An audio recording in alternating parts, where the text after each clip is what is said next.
السلام عليكم ورحمه الله وبركاته. شباب عاملين ايه الاخبار؟ يا رب تكونوا بخير. جايين لكم النهارده في فيديو جديد. فيديو النهارده يا جماعه هننزل نجيب اكل للكلاب، وهنشوف بتجيب الاكل ازاي وهننضفه ازاي. تعالوا بينا نشوف، يلا بينا.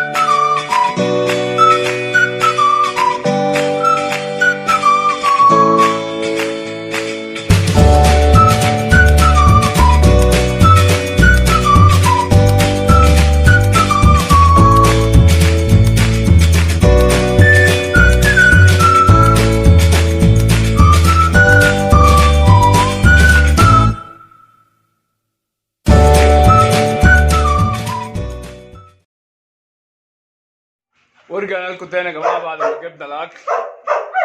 تعالوا بينا بقى نغسله كده وننضفه ونشوف هنعمل ايه.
رجعنا لكم تاني يا شباب بعد ما خلصنا غسيل الاكل. طبعا الواحد خلاص مش قادر، ما رضيتش طبعا اصور لكم وانا بغسل الاكل كله عشان خاطر بس ما تزهقوش وما يبقاش الفيديو طويل قوي.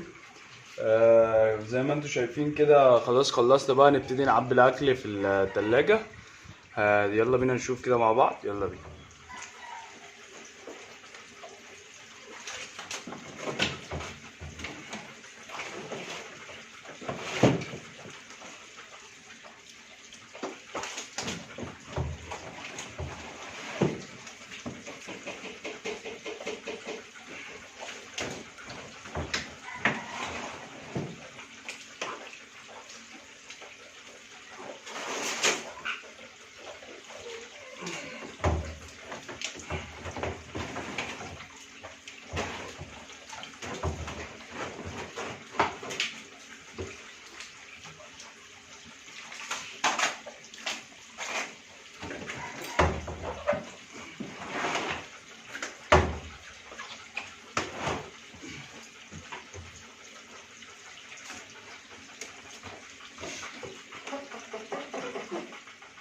كده يا جماعه زي ما انتم شفتوا عبينا بقى الاكل خلاص في التلاجة كده. الخزاين بقت مليانه. طبعا احنا بنجيب اكل كل 15 يوم، وكل 15 يوم بندعك الدعكه دي الحمد لله. فاللي انت تربي حيوان ده حاجه مش سهله، يعني لازم تكون مهتم بكل حاجه، دي روح وكده هتتحاسب عليها. طبعا بقى اتفضل معانا شويه اكل كده زي كل مره. تعالوا بقى نشوف هنعمل بيهم ايه. ده اليوم الفري بتاع الكلاب، يلا بينا.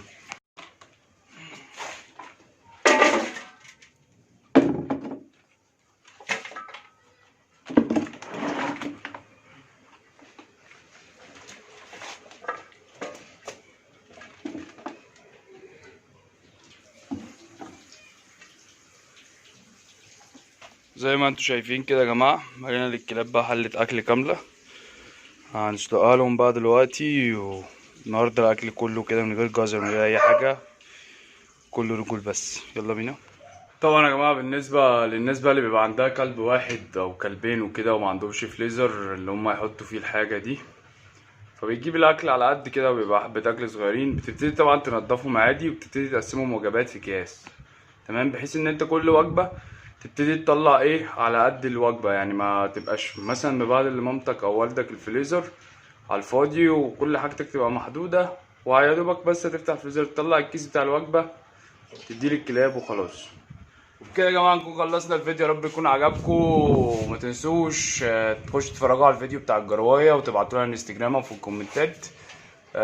دلوقتي بقى نبتدي ننضف البوكاس كده ونطلع الكلاب تعمل حمام. طبعا هتلاقي البوكاس متبهدله، خصوصا ان انا شلت القش لان الجو بقى حر جدا، فانا منظر الكلب او ريحته مش هتفرق معايا قد ما انا هتفرق معايا صحه الكلب ان هو يبقى كويس عشان الاحتباس الحراري زي ما انتوا عارفين. نبتدي بقى دلوقتي نرش الجدران من جوه ونبتدي نسيق الارض. هعمل لكم فيديو برضو هصوره بس هيكون فيديو تاني غير ده عشان خاطر الفيديو ده ميبقاش طويل عليكم. انتظرونا الفيديو الجاي، والسلام عليكم ورحمه الله وبركاته.